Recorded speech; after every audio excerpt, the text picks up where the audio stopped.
I'm sick and tired of hearing things from uptight, short-sighted, narrow-minded hypocritics. All I want is the truth. Just give me some truth. I've had enough of reading things by neurotic, psychotic, pig-headed politics. It's the 20th of April 2011 and I'm here with Bill Ryan from Project Avalon. And we're going to do an interview about his life and his goals and his vision for the planet. So Bill, can you tell me a little bit about your early years? A little bit about my early years. Okay. I'll give you the compressed version. I'm British. I was born in London. I was taken off to West Africa by my parents as a babe in arms. And I had a wonderful, exotic, tropical upbringing until I was about 8 years old, where when I was driving through the rainforest in the back of my dad's Land Rover watching the monkeys swinging from the trees, I thought that all this was normal. And that kind of spirit of adventure, the love of the great outdoors, the love of the forest, the love of the animals, the love of exotic places, and the love of Africa actually has never really left me since then. It was a very formative experience. And I went back to England when I was 8 years old, basically to get my education, because up until then I hadn't done anything at all. I went to school in a few little tiny places, didn't really learn much. I used to read a lot, but I didn't actually receive any formal schooling. So my education started in England when I was 8 years old, and since then I've loved to return to Africa at every possible opportunity for any reason or no reason, and those of you who've been there may understand that. So what else would you like to know? You need to guide me through here, otherwise I'll talk for hours about my childhood. Right. Well, I'm really interested in what age or who influenced you to look beyond what's rare, what people will consider to be real within the culture that we're living in, to look beyond and see the bigger picture. Okay. The simple answer to that is I don't know, but it's always been with me.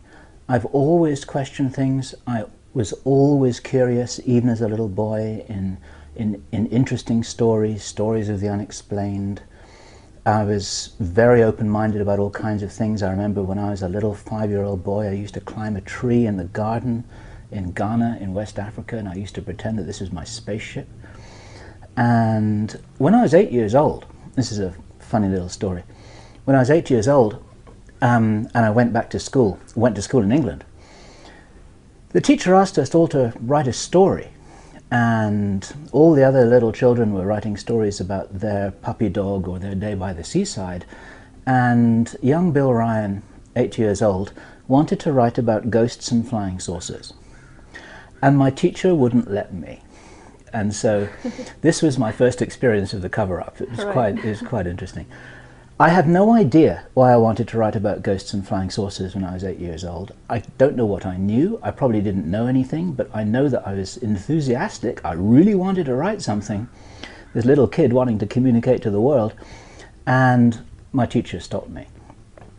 Didn't stop my interest though, because all throughout when I was 8, 9, 10, throughout my teenage years, I would devour books on the paranormal. I used to get them out of the library. I saved up my pocket money to read Erich von Däniken's Chariots of the Gods. Many of you watching this will maybe identify with that if that was one of your first books, to really point at the fact that there's some very strange things that have happened on planet Earth that are just swept aside by the mainstream media. And certainly by the time I was a young teenager, it was very obvious to me that we weren't being told the truth. And I was so curious, I wanted to know about everything. And I was, when I was about 14 or 15, I decided that I wanted to be an astrophysicist, because I figured out that the way to find out about life, the universe and everything, and why we're all here and what's going on and why is there anything happening anyway, was to look through a telescope and to figure out the basic principles of cosmology. I thought if you looked through a telescope and did a lot of math, then you can get all the answers. following on from Einstein and the quantum physicists and the great cosmologist and astrophysicist of the time. Fred Hoyle was a hero of mine, and so on and so forth. So that's how come I ended up studying math, and I went to university to study math, and then I realized when I was at university that what one has to do is you've got to turn the telescope around. This is a metaphor. You turn the telescope around, you don't look outside to get the answers, you look inside. Because as Cat Stevens sang, the answer lies within, not out there at the other end of a telescope. And so that then started my own journey, and this was something that will resonate with a lot of people watching this. That started my journey, which was a kind of personal development journey, a spiritual growth journey that that really led me to follow the string trail of who I was. Who is this being who I call I, who's looking out from my eyes into the universe, this viewpoint, this platform that absorbs information and looks out. Who is that? Where does it come from? What's the difference between me and all the other people who have the same experience looking out from their eyes? How did all of that happen? And what's the relationship between that and everything that we see out there in the cosmos when we look out through our telescope? And kind of marrying this sort of this personal spiritual picture, all of those big internal questions with all of those big external questions, has been a thread that's run through my life, I guess, and has taken me right through until the present moment. You mentioned before that you had actually worked for quite a long time inspiring people before you got involved in the alternative media. Can you tell me a little bit about that? Oh, well, yeah. It's interesting because there are one or two people who are sort of surprised, if you like, at a point which I've reached now. This is April 2011, and this is something which I would like this interview to be at least partially about, which is that having founded Project Camelot with Kerry Cassidy in April 2006, pretty much exactly 5 years ago, that was all about providing information for people, because people were starved of information. They were confused, we've been lied to, we're having information withheld from us and altered by the mainstream media. Our governments want to keep us in the dark for all kinds of interesting reasons. Many people watching this will be totally aware of that. And so Project Camelot, founded 5 years ago, was a whistleblowing website. And that's just a condensed form of saying that we wanted to present as much truth laid out on this big buffet table of all these things that you can help yourself do. You can look at this, you can talk about super soldiers, you can look at the Mars base, you can look at indigo children, you can look at paranormal abilities, you can look at what may have happened back with the Roswell incident, you can look at the whole thing. And the idea was to present this sort of huge mosaic of information, most of which you wouldn't find in one place, in a kind of one-stop shop, as it were. So this was the informational mission that Kerry Cassidy and myself had. And we've got hundreds of hours of video out there on the internet. We've lost count. Between us now, it must be over 200 hours of testimony from some very high quality people, some very interesting people, some very smart people, some very controversial people, some very startling information. And we presented this all saying, look at all of this. You won't see this stuff on CNN. It wasn't the only place you could find it, but we wanted to put it all in one place for people. Okay. Now, as long ago as 2 years ago, Kerry Cassidy and I were talking about the fact that maybe our work was pretty much done, in the sense that maybe there are details of this information which you could drill down further into if ever is necessary. Even now, for example, on the 9/11 forums and the 9/11 websites, you have people arguing and discussing and debating with each other about what it was that hit the Pentagon and what it was that took down the two towers, the twin towers. Was it thermite or thermate or a space-based weapon or what? And actually, that's interesting, and we need to get to the bottom of that information in the end, but maybe in the big picture it's not that important. The fact is it was a false flag event. That's all you need to know in order to move on, to take that jigsaw puzzle piece and then to fit that into the big mosaic of what is going on this planet, why are we being lied to, who are we, why are they doing this to us, and what is our position in the cosmos here that makes it so important for us to be dumbed down, lied to, controlled and suppressed every minute of every day. Why would they do that? It's a very, very valuable question to ask. So, what I'm saying there is that we've got enough information out there already, and there's a lot on the internet. There are many people who are doing this work. It's quite confusing, but a lot of the information is already out there. So now what we want is inspiration. People need to get in touch with their missions. They need to get in touch with their energy. They need to get in touch with the reason why they're here on this planet. Why do they incarnate here this lifetime? There are many people who write to us. They know that there's something about themselves that they can't quite remember, that they can't quite get in touch with. They know that that they're here on a mission for a purpose, and they can't quite remember what it was. They feel energized. They feel that there's something they have to do. And there are literally hundreds of thousands, if not millions of people who are in this position. Many of them write to us. And so something that excites me, and it's important to say that, because if somebody's talking to me and they say, well, what should I do with my life? I reflect that back to them and I say, well, what is it that you're passionate about? What do you get excited about? What do you wake up in the morning thinking about? What do you care about? What do you talk about to anyone who's willing to listen? And that'll give you a clue as to what it is you should be doing.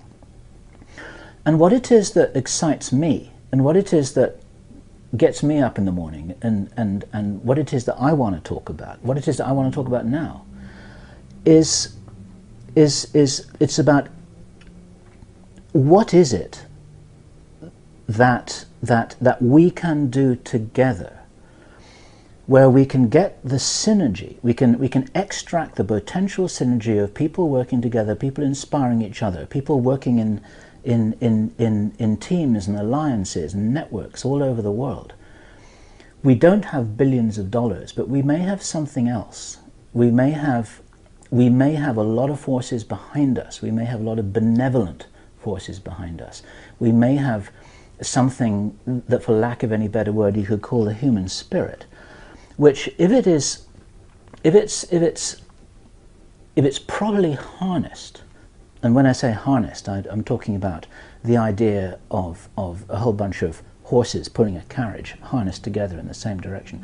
If this is harnessed, then we have a lot of power there.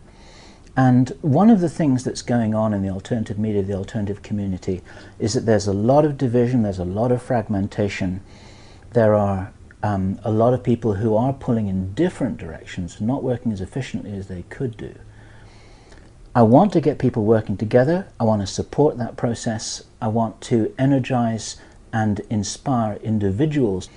And so that's where I am right now. Now, you asked me a few minutes ago about what it was that I was doing quite a long time ago, because some people are saying, well, how come Bill Ryan has changed his direction? Well, Bill Ryan hasn't changed his direction at all. Bill Ryan was doing this quite a long time ago, because I used to run team building, team development, personal development, executive training courses. It's all in a kind of big box of stuff that's closely related together.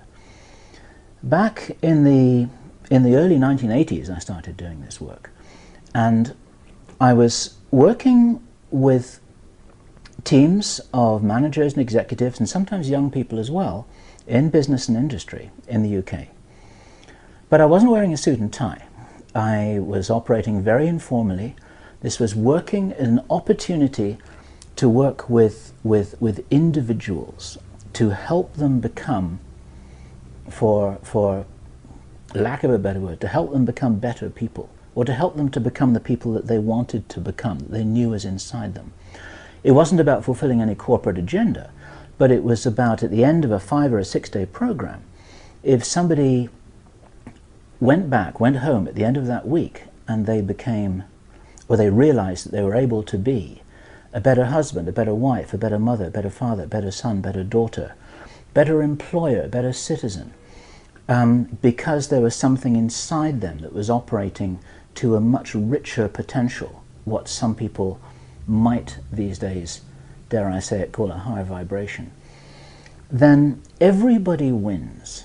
We weren't necessarily working to specific goals, but by supporting those individuals in really accessing their potential. And this is a kind of nod back to what in the 60s and 70s used to be called the human potential movement. It's a great name. I was really working at the tail end of that. I was surfing on that wave. I had a lot of personal experiences at that time that really that I really learned an awful lot from, and I did everything I could do to pass this on. So although I was working in the corporate world, this was what I was doing in a kind of stealth mode. Was I was working directly with these individuals to help them develop themselves in extraordinary ways, and this has always been my passion, to be an educator. When I was I can't remember, when I was 21 or 22 or something, after I left university, I became a school teacher for a couple of years, which was which didn't work out at all. I realized very quickly that I was an indirect bastion of the establishment, that what schools were they were just ways of institutionalizing and socializing children to be obedient and to conform and to think in certain regimented ways. Whatever schools might think, usually people who are successful in the education system are people who've learnt to behave in a certain way. They get rewarded for that, just like Pavlov's dogs, and then they're actually being groomed to go into mainstream society and do everything that mainstream society wants.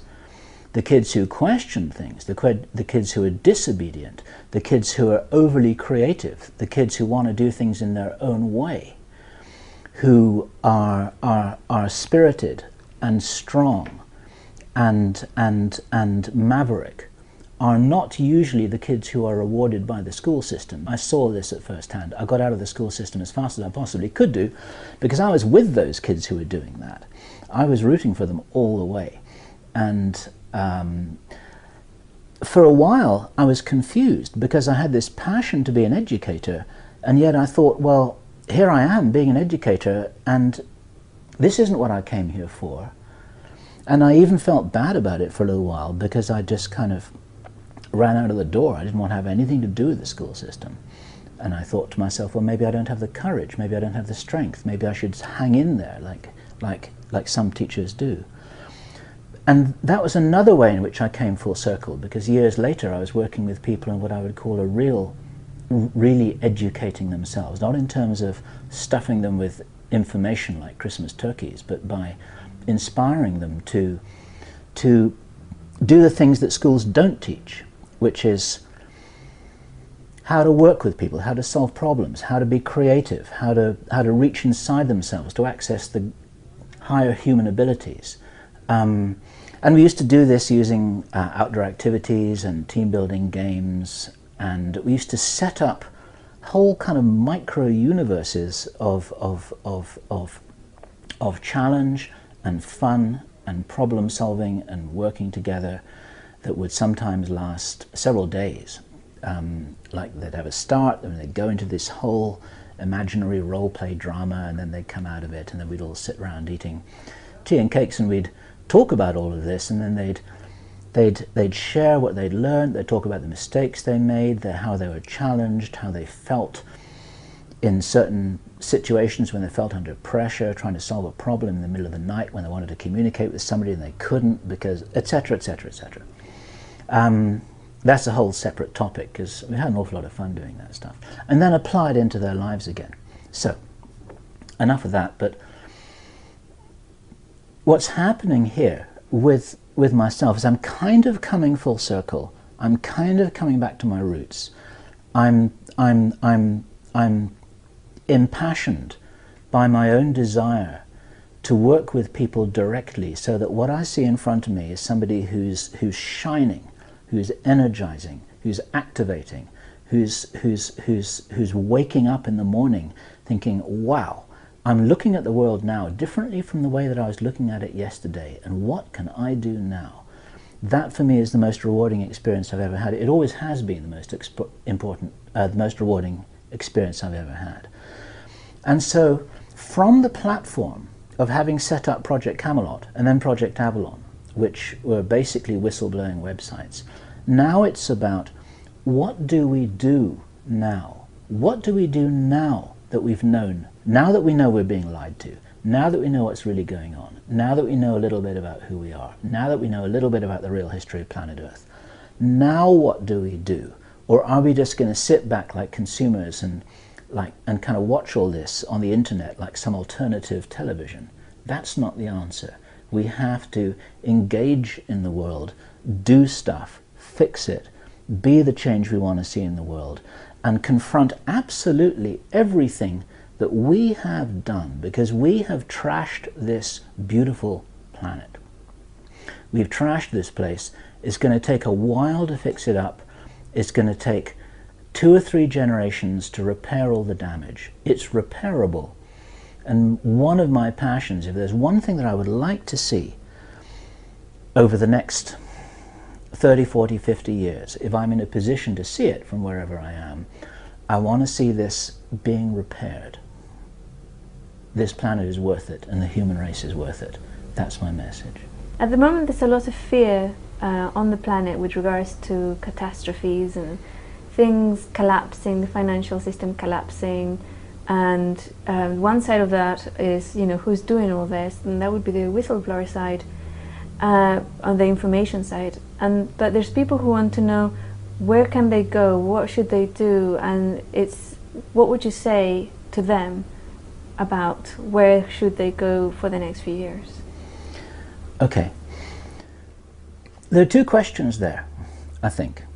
And one is about our responses to the concern about bad news, things going wrong, earth changes, earthquakes, financial catastrophes, any kind of catastrophes. And those people who spend a lot of time on the internet know that the internet is full of this stuff. And it's not all crazy, but there's a subtlety going on here that I want to come back and talk to. So that's one thing that this question is about. Then the other part of that question is, you said, well, what should people do and where should people go? Which taps into what I was saying at the end of my previous question, which is about, okay, we don't just watch this like some kind of reality disaster movie. We've actually got to get on and do something about it. Okay. The first part of that question is that anyone who's watching this now knows that there are predictions, there are warnings, there are prophecies made in good faith, people who've received channeled information, leaked information from Black Project insiders. We've received this information ourselves, saying, you know, that this might happen and that might happen and this might happen on a certain date and we've all got to be careful. And actually, at the moment, in April 2011, you know what? Everything's kind of all right. It's sort of all right. Now, I'm not minimizing some of the things that have really hit a lot of people very hard, like the earthquake in Japan, like other disasters that have happened elsewhere in the world. I'm not being silly about this, but I'm kind of saying, you know, that the Earth hasn't split in 2 yet. You know, we haven't got people shooting out. We haven't got gangs roving the streets in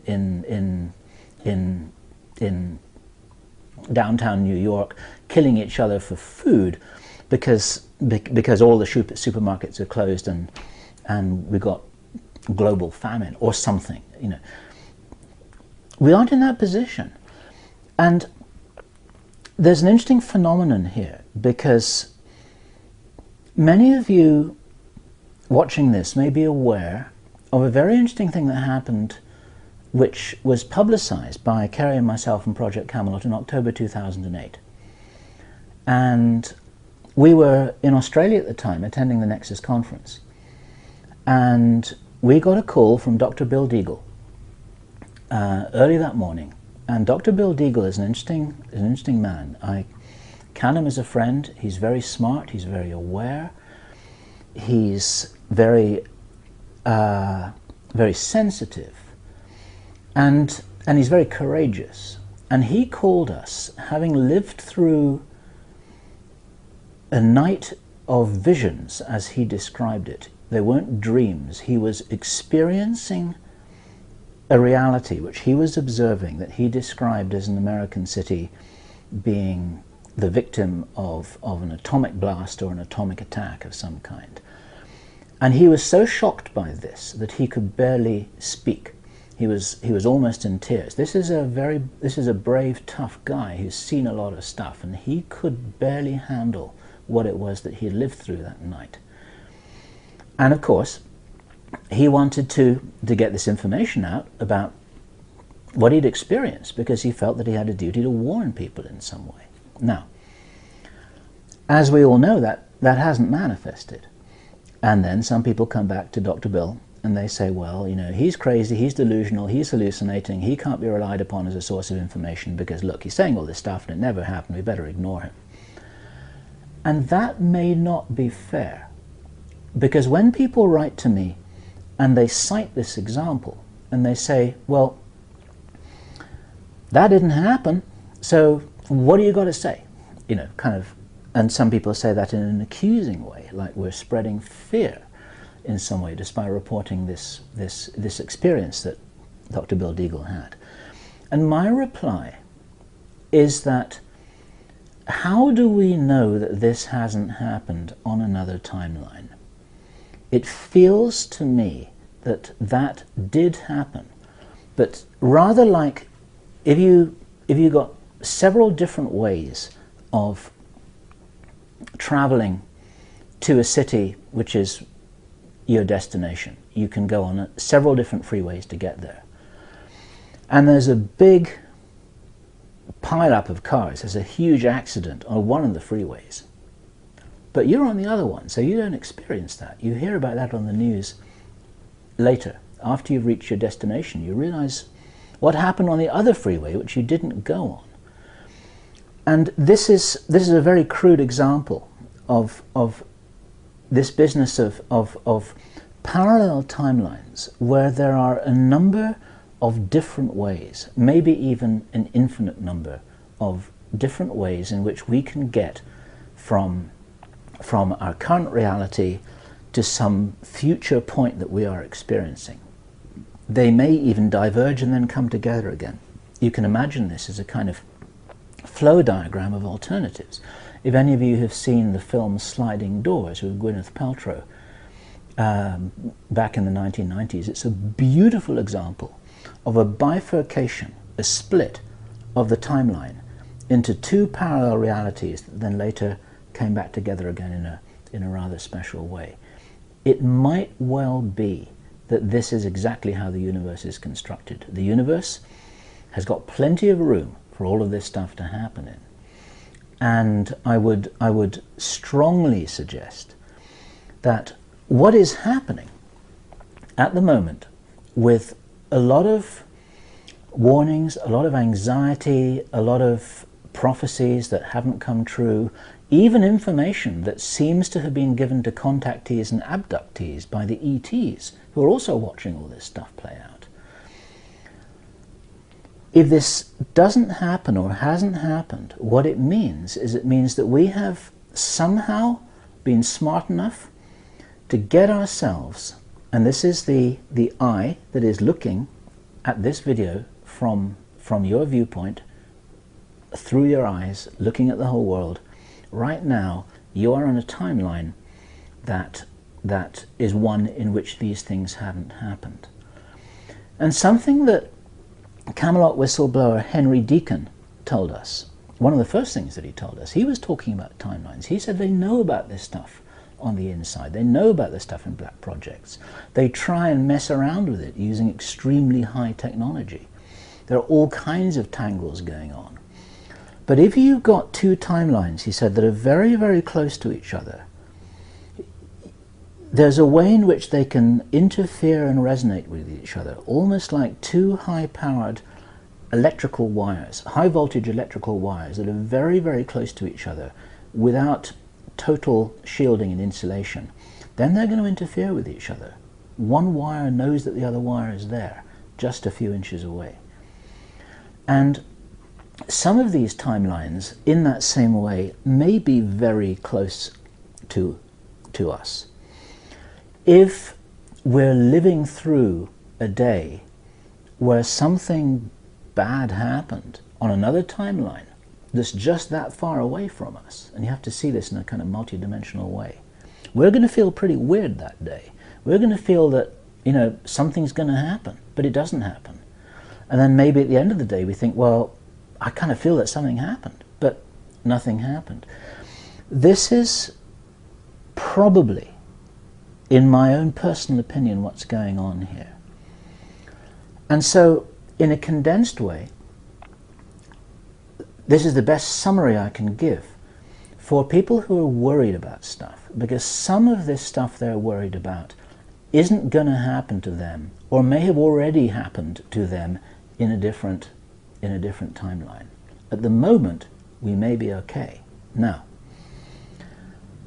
the second part of the question is, where should people be? Where should people go? What should people do? And a lot of people write to me with that kind of question. They say, you know, should I go to South America? Should I go to Switzerland? Should I go to Australia? Where's going to be the safest place to be? And my reply is always that the answer is going to be different for every person, because it depends what your purpose is.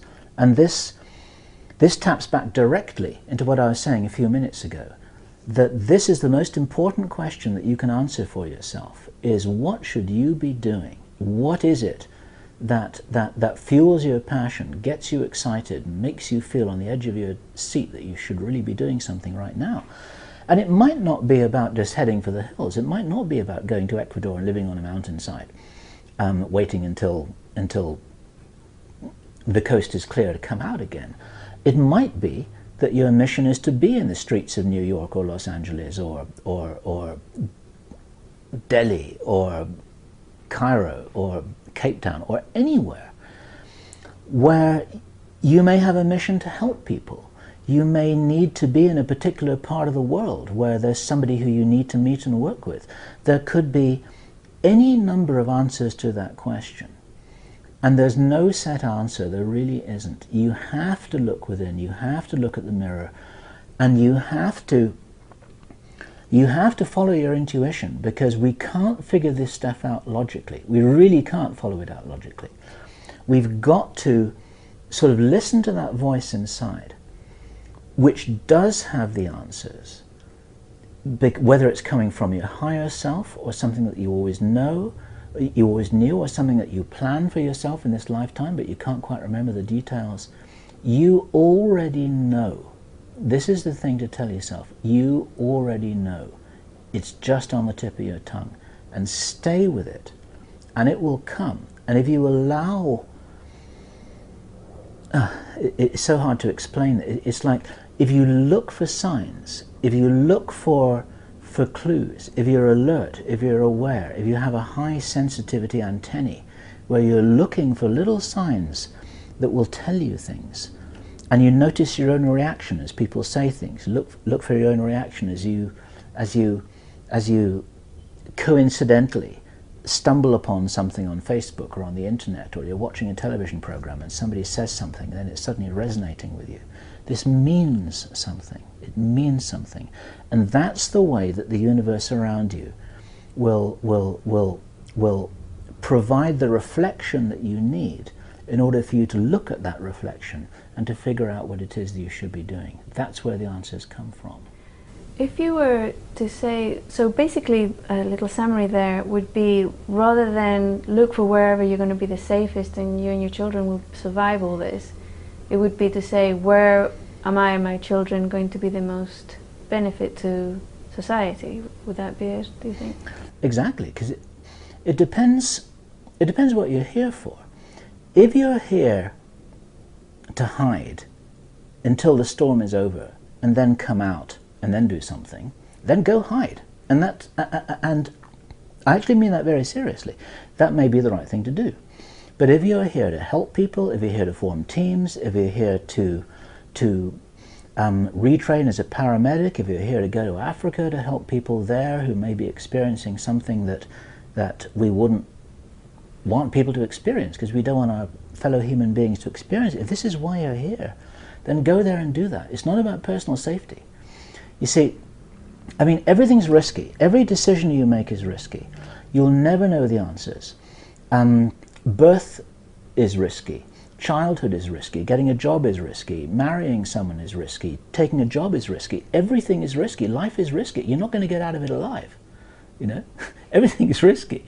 So do what you came here for. You're not going to get out of here alive, so do the best job you possibly can do during that time, and do the right thing.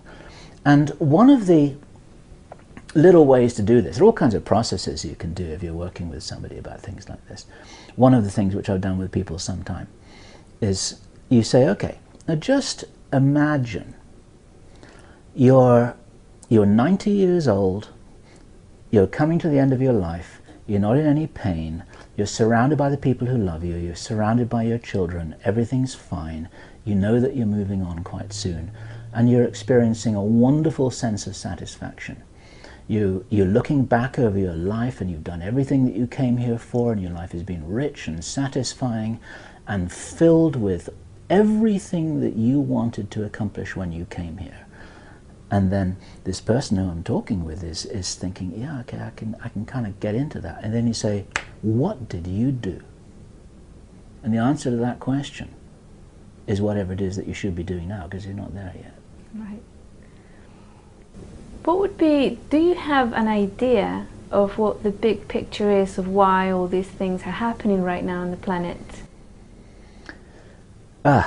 Yeah. This is the subject of a much longer conversation. In order for the human race to be lied to be controlled, to be dumbed down, to be deprived of our abilities, for our children to be doped up with toxins in their food and their drink, for them to put fluoride in the water that the Nazis used to subdue the prisoners that they had, for us to be hypnotized by mind-numbing reality shows on television, and for people to be corralled and stupefied and taught in our schools that that spiritual abilities don't exist, that we're all animated hunks of meat, that reincarnation is a fantasy, and that everything that happened here is a sort of neo-Darwinist accident. It's like, for the people to put that net in place upon our potential, they must be very afraid of us. They must be very afraid. It's like, in order to apply that much of a knockout cocktail of drugs to a bunch of people, they must be very afraid of what those people would do if they were really allowed to prosper. And once again, this goes back to what it is that I feel so animated about, because this needs to be countered, not countered by fighting it. I'm not talking about taking your pitchforks on the streets. This isn't going to work. Those guys have got billions of dollars, advanced weaponry, and control of the media. You're not going to be able to do it with force. But you can do it in a different way. You can do it by accessing your potential as an infinite, extraordinary, wonderful, beautiful, inspired, transcendent being. That is who we are, occupying these limited little bodies that are here for just a brief candle flame of existence. You know, we are so powerful. What could those magnificent godlike beings do if they all worked together in harness to realize their full potential? There's somebody here, there's some people here on planet Earth, and probably, very probably, elsewhere, who are handling and controlling and manipulating the controllers on planet Earth, who do not want that potential to manifest. They don't want you to be who you are. and asking yourself why, it's a wonderful question. Why? Because of who you could be, what you could do, because of the magnificence that you are. What could this planet be? What could the human race be? What could we all do together? We don't even know the answers to those questions, but we're not being permitted to try. We're not even being permitted to think about it. And so that's the place to go. If there's something we're not being permitted to do, if there's something we're not being permitted to think about, if there's something we're not being permitted to experience, it must be worth thinking about, experiencing, and doing. It must be. Why do you think that they're doing that? What are they afraid of? Why are they afraid of it? Or do they have some sort of agenda or profit from having us dumbed down?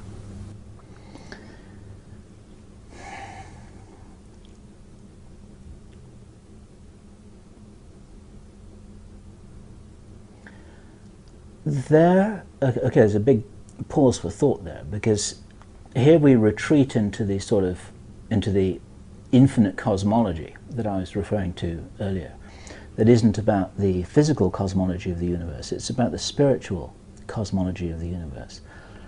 There is a contest, a game, and when that gets pointed, it feels like a battle going on between good and evil. It is just a game.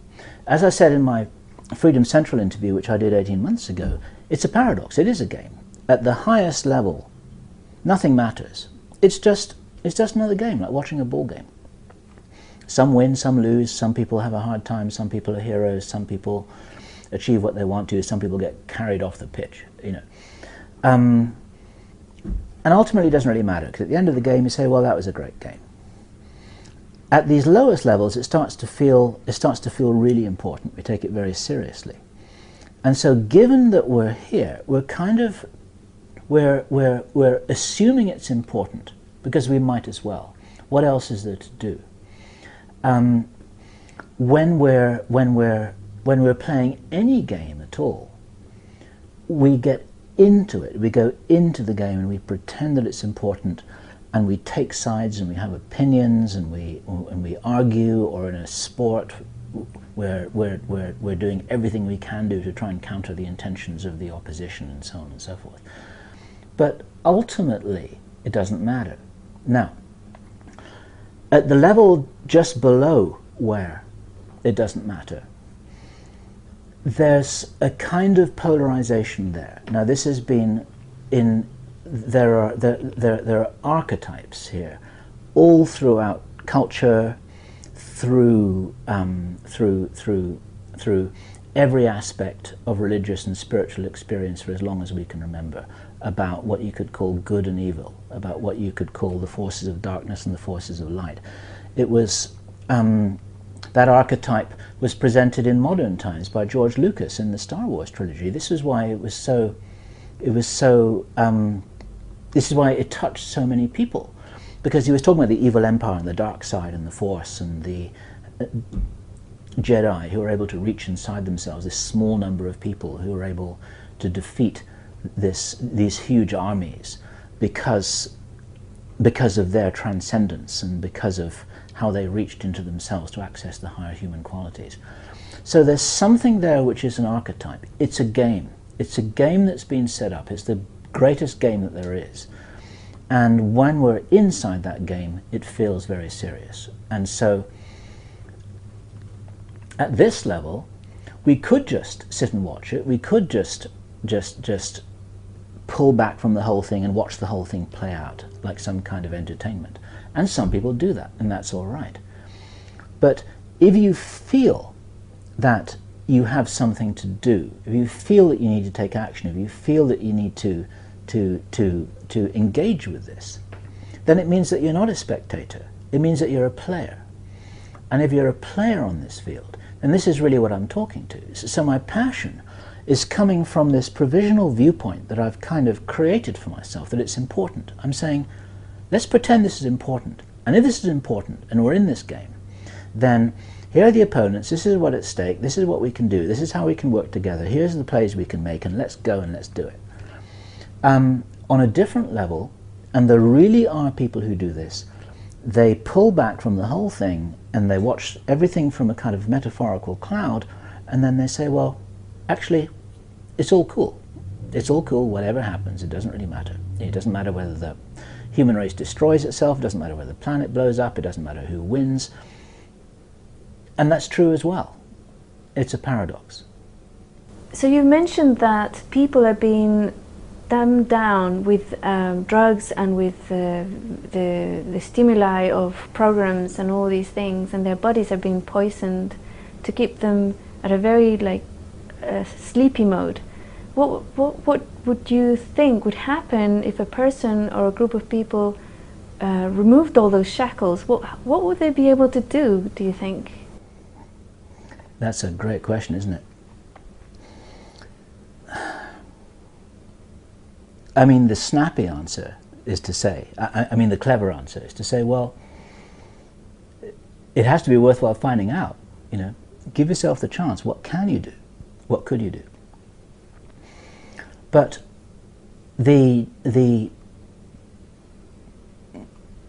way that I present this to somebody is to say that to live the life to the maximum of your potential, it may not be easy, but it's going to be worth it. And you'll only know if it's worth it if you try. And you may as well try, because what else are you going to do? Unless you're going to be a consumer and a spectator. You may as well try. And there are various ways in which one can work on this. And there are two main parts, of course, to a human being. I mean, one can break it down into all kinds of components, but there are two main parts, and that is that there's you, who are the rider of this horse, the driver of this car, the being in the body, what Arthur Koestler called the ghost in the machine. And there's the body itself. And the body has its own intelligence, it has its own agenda, it has its own mechanics, it's largely a physical object, not entirely a physical object, but that's a different question. And there are a lot of things that one can do to optimize the body, and optimizing the body will help the being who is in the body operate at the greatest potential. Simple analogy: it doesn't matter whether you're. It doesn't matter how good a driver you are. You could be Michael Schumacher, you could be Sterling Moss for old timers. But if you're in an old banger with a clapped out engine and the car doesn't work properly, it doesn't matter how good a driver you are, you'll never be able to go anywhere with it. Okay, so you have to have a good vehicle, and your body is your vehicle. And so my advice to any friend that I have is, don't do drugs. Do eat and drink the purest, least polluted food that you possibly can do. If you've got toxins inside you, get them out, because they operate like a fog of internal suppression on your systems. They really do. There are all kinds of ways in which you can detoxify your body. There are all kinds of ways in which you can optimize your body's performance. That will help you. As the Latin saying goes, sana mens in sana corpore. A healthy mind and a healthy body. If the body's not healthy, your mind can't do the job on its own. Okay. And then there's an enormous raft of personal development techniques that the being can go through. And one of the things that is important to understand is that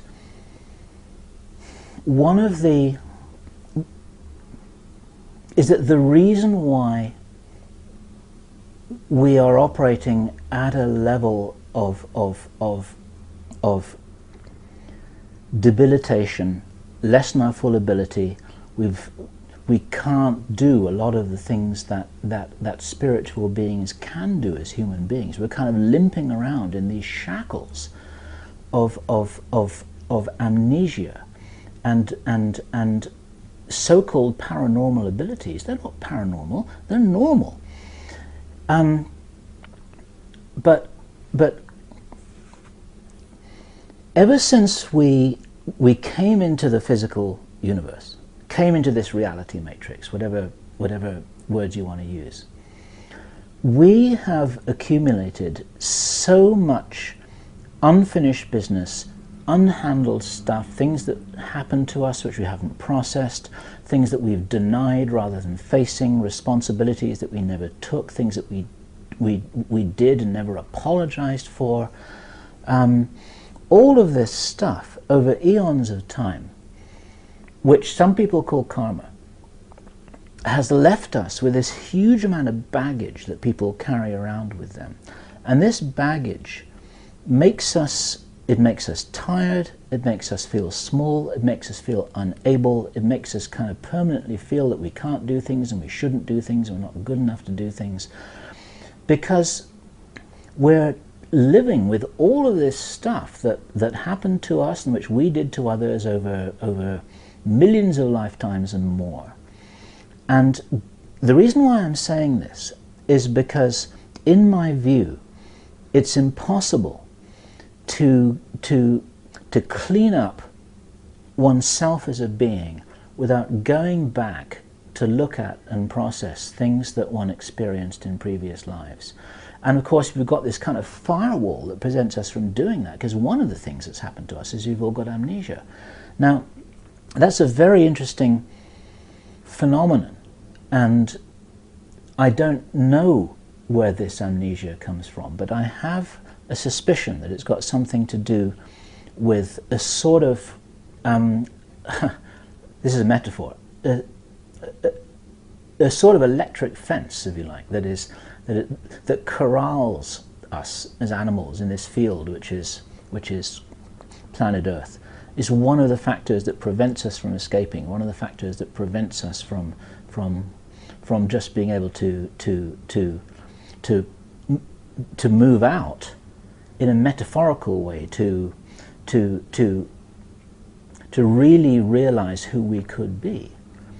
You see, if you wanted to control somebody, one of the first things that you do, if you had ultimate power, if you wanted to control someone, one of the first things you do is take away their memory.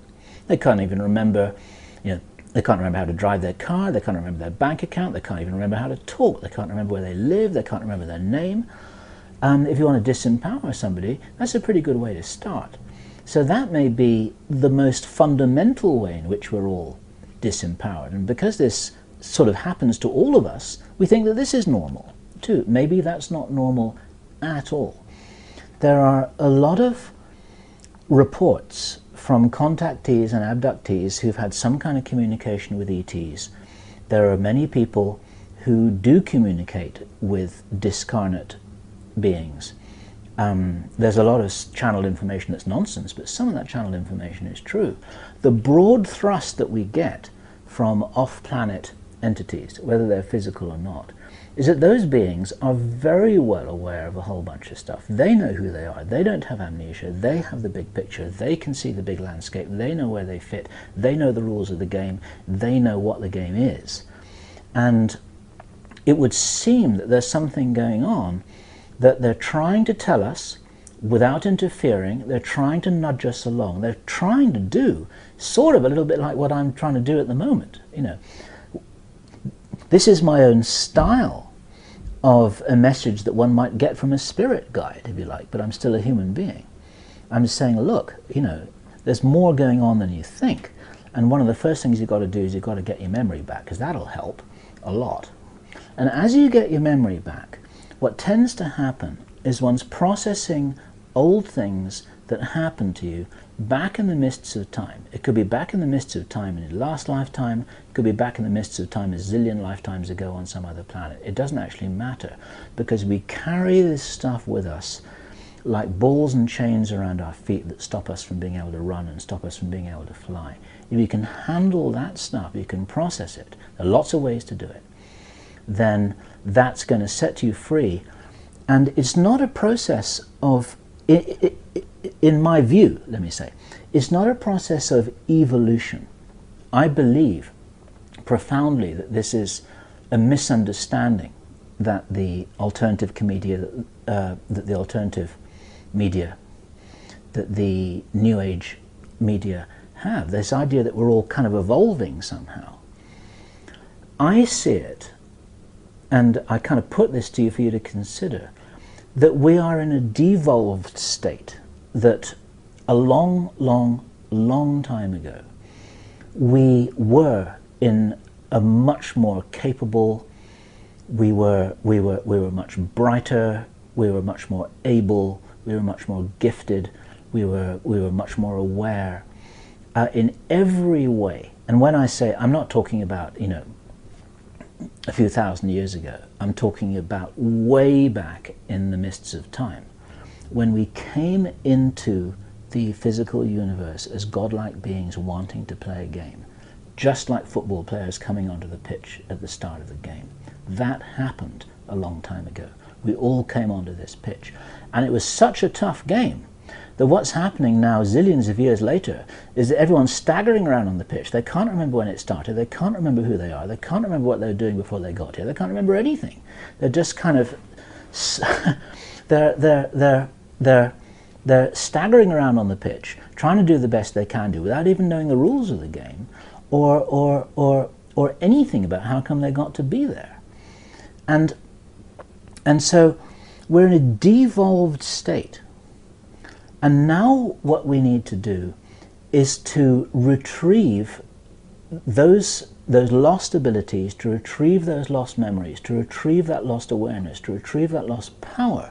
And we're pulling out of a deep dip where the opportunity is to reclaim our birthright, is to reclaim our identity, to know who we are. And that's how we're going to get out of here. So it's like we need to climb out of this big hole that we fell into. With regards to, you mentioned like having memories from other planets. There's a lot of information on the internet about people experiencing or memories of having come into their life basically for the first time on the planet. Yep.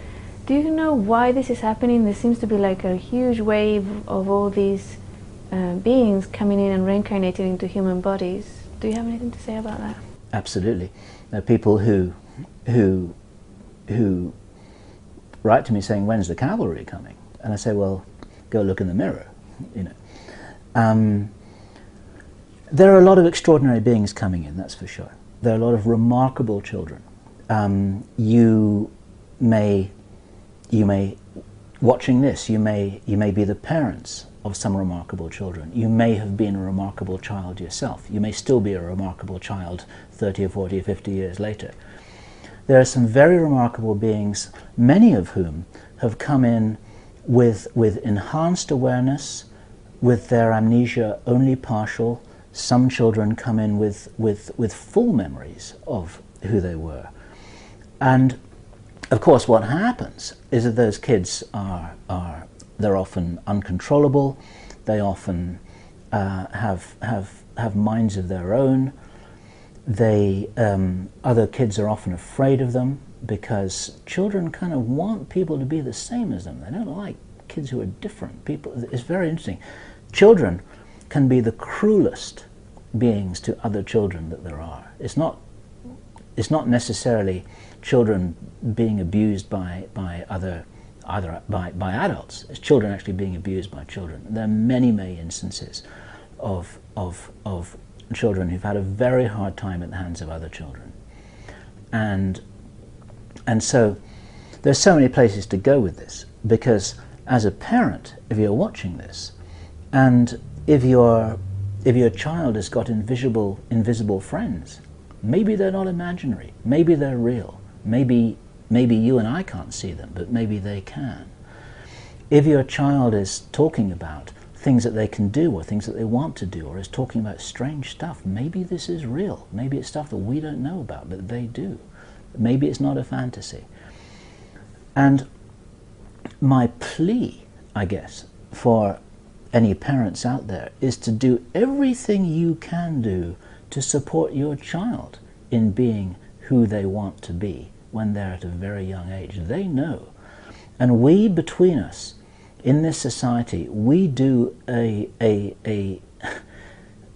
staggering job of stomping on our children, of telling them that they must conform, of telling them that they mustn't make up stories about things that aren't real, of telling them that if they're different from other kids then they won't have any friends and they've got to do what other kids do in order to be liked and to be normal and to be a good citizen.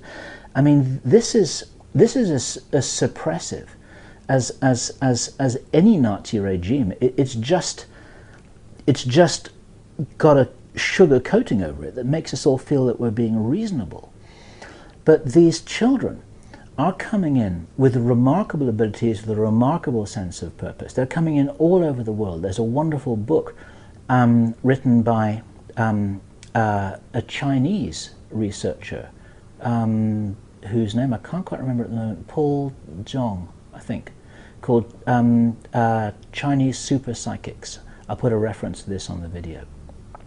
Remarkable stories about children who've come in to China ever since the early 1980s, being able to do all kinds of things. And of course the Chinese government are very smart, and they're working with them to figure out how come these children can do what they do, see what they can learn to try and get them to work for the military, and so on and so forth. There are millions of people who've come here for the first time, either from other dimensions, from other realities, from other planets. They're all coming into planet Earth. And this tells you something here. Even though this proportion is small compared to the 7 billion people we got on this planet, it doesn't need that many in order to start this catalytic chain reaction of awareness, which is already happening. These kids, now many of them they're middle-aged, I guess.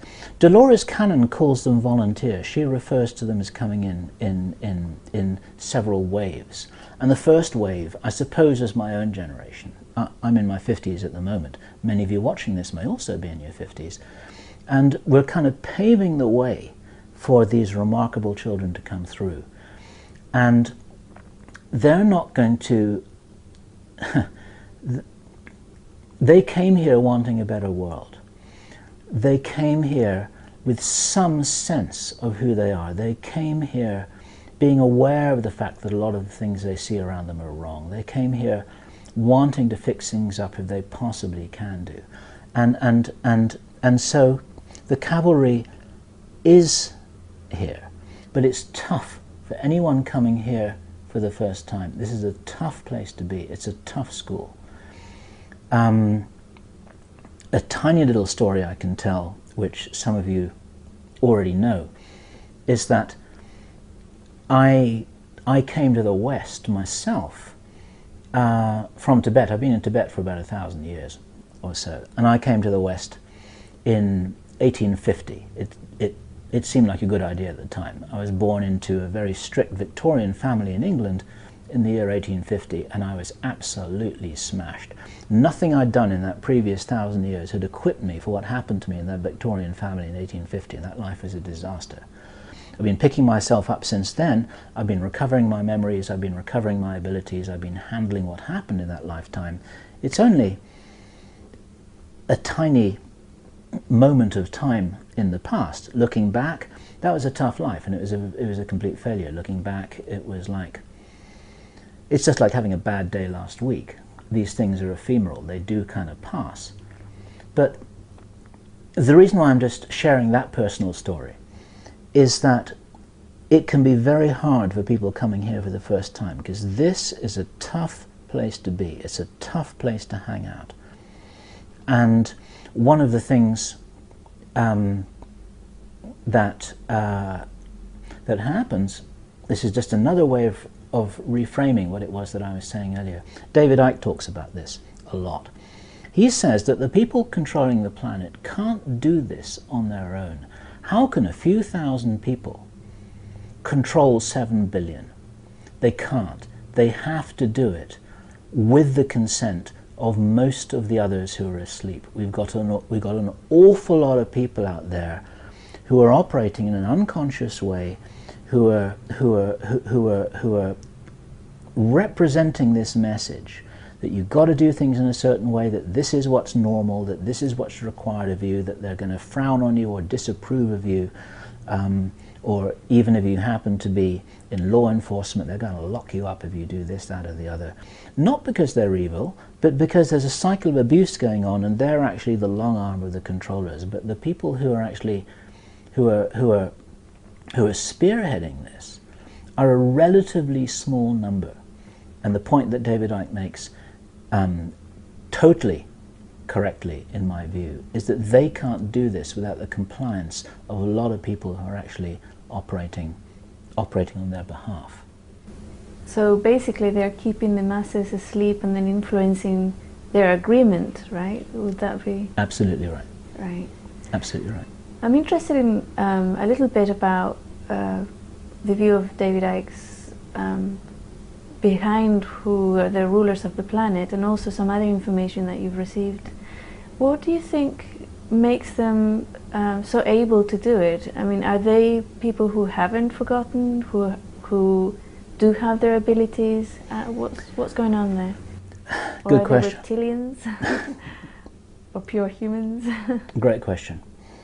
I don't know the answers to those questions, but there's an enormous amount of evidence that points to the fact that, and it's well documented by anyone who picks up these string trails and follow them, they follow the data trail to wherever it goes, that there are a relatively small number of insiders who do know what's going on. They do know the history of planet Earth. They do have the documentation. They do have the esoteric knowledge. They have esoteric knowledge that is directly connected to being able to liberate those suppressed abilities and use them to evil ends. It's called black magic. There is such a thing as magic. This isn't just fanciful Harry Potter nonsense. There is black magic and there is white magic, and all of these things are kind of scoffed at, but the insiders take them very, very seriously. And it's a question just like any other ability at all. The surgeon's knife can be used to kill or cure. Magic can be used to liberate or to enslave. It just depends on the intentions of whoever it is who's wielding the instrument. So on the inside, they have a lot of esoteric knowledge that's been passed down for thousands of years. They have hidden libraries of books which contain history and access to this information that empowers them, because knowledge is power, and this is why we don't have that knowledge, because we're not being allowed to know who we are. The insiders, I believe, know exactly who they are. They know where they came from. They know what it is that they're doing, and there's a really good reason why they don't want other people to know. It's all about control. I'm sick and tired of hearing things from uptight, short-sighted, narrow-minded hypocrites. All I want is the truth. Just give me some truth. I've had enough of reading things by neurotic, psychotic, pig-headed politicians. Turn the telescope around. This is a metaphor. You turn the telescope around, you don't look outside to get the answers, you look inside. Because as Cat Stevens sang, the answer lies within, not out there at the other end of a telescope. And so that then started my own journey, and this was something that will resonate with a lot of people watching this. That started my journey, which was a kind of personal development journey, a spiritual growth journey that really led me to follow the string trail of who I was. Who is this being who I call I, who's looking out from my eyes into the universe, this viewpoint, this platform that absorbs information and looks out. Who is that? Where does it come from? What's the difference between me and all the other people who have the same experience looking out from their eyes? How did all of that happen? And what's the relationship between that and everything that we see out there in the cosmos when we look out through our telescope, and kind of marrying this sort of this personal spiritual picture, all of those big internal questions with all of those big external questions, has been a thread that's run through my life, I guess, and has taken me right through until the present moment. You mentioned before that you had actually worked for quite a long time inspiring people before you got involved in the alternative media. Can you tell me a little bit about that? Oh, well, yeah. It's interesting because there are one or two people. I'm sick and tired of hearing things from uptight, short-sighted, narrow-minded hypocritics. All I want is the truth. Just give me some truth.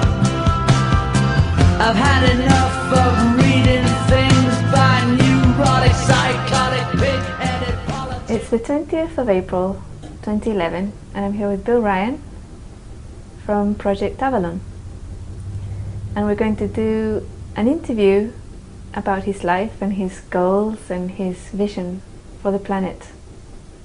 So Bill, can you tell me a little bit about your early years? A little bit about my early years. Okay, I'll give you the compressed version. I'm British. I was born in London. I was taken off to West Africa by my parents as a babe in arms, and I had a wonderful, exotic, tropical upbringing until I was about 8 years old, where when I was driving through the rainforest in the back of my dad's Land Rover watching the monkeys swinging from the trees, I thought that all this was normal. And that kind of spirit of adventure, the love of the great outdoors, the love of the forest, the love of the animals, the love of exotic places, and the love of Africa actually has never really left me since then. It was a very formative experience. And I went back to England when I was 8 years old, basically to get my education, because up until then I hadn't done anything at all. I went to school in a few little tiny places, didn't really learn much. I used to read a lot, but I didn't actually receive any formal schooling. I probably didn't know anything, but I know that I was enthusiastic. I really wanted to write something, this little kid wanting to communicate to the world, and my teacher stopped me. Didn't stop my interest though, because all throughout when I was 8, 9, 10, throughout my teenage years, I would devour books on the paranormal. I used to get them out of the library. I saved up my pocket money to read Erich von Däniken's Chariots of the Gods. Many of you watching this will maybe identify with that if that was one of your first books, to really point at the fact that there's some very strange things that have happened on planet Earth that are just swept aside by the mainstream media. And certainly by the time I was a young teenager, it was very obvious to me that we weren't being told the truth, and I was so curious. I wanted to know about everything. And I was when I was about 14 or 15, I decided that I wanted to be an astrophysicist, because I figured out that the way to find out about life, the universe and everything, and why we're all here and what's going on and why is there anything happening anyway, was to look through a telescope and to figure out the basic principles of cosmology. I thought if you looked through a telescope and did a lot of math, then you can get all the answers, following on from Einstein and the quantum physicists and the great cosmologists and astrophysicists of the time. Fred Hoyle was a hero of mine, and so on and so forth. So that's how come I ended up studying math, and I went to university to study math, and then I realized when I was at university that what one has to do is you've got to... So my education started in England when I was 8 years old, and since then I've loved to return to Africa at every possible opportunity for any reason or no reason, and those of you who've been there may understand that. So what else would you like to know? You need to guide me through here, otherwise I'll talk for hours about my childhood. Right.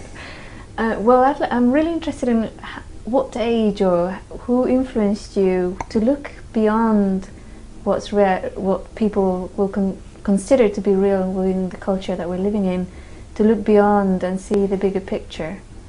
Okay. The simple answer to that is I don't know, but it's always been with me.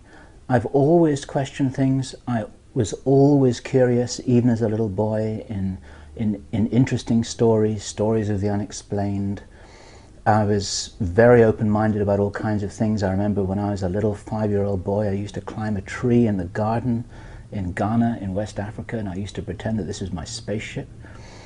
And when I was 8 years old, this is a funny little story. When I was 8 years old, and I went to school in England, the teacher asked us all to write a story, and all the other little children were writing stories about their puppy dog or their day by the seaside, and young Bill Ryan, 8 years old, wanted to write about ghosts and flying saucers. And my teacher wouldn't let me. And so this was my first experience of the cover-up. It was quite interesting.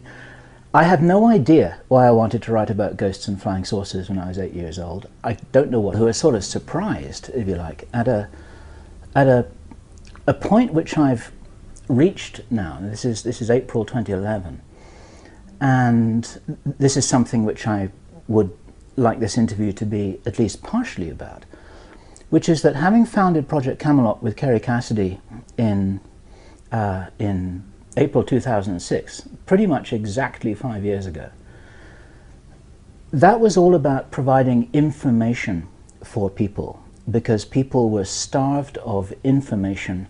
They were confused, we've been lied to, we're having information withheld from us and altered by the mainstream media. Our governments want to keep us in the dark for all kinds of interesting reasons. Many people watching this will be totally aware of that.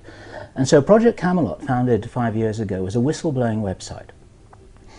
And that's just a condensed form of saying that we wanted to present as much truth laid out on this big buffet table of all these things that you can help yourself to. You can look at this, you can talk about super soldiers, you can look at the Mars base, you can look at indigo children, you can look at paranormal abilities, you can look at what may have happened back with the Roswell incident, you can look at the whole thing.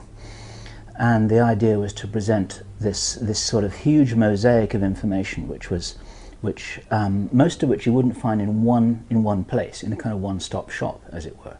So this was the informational mission that Kerry Cassidy and myself had. And we've got hundreds of hours of video out there on the internet. We've lost count. Between us now, it must be over 200 hours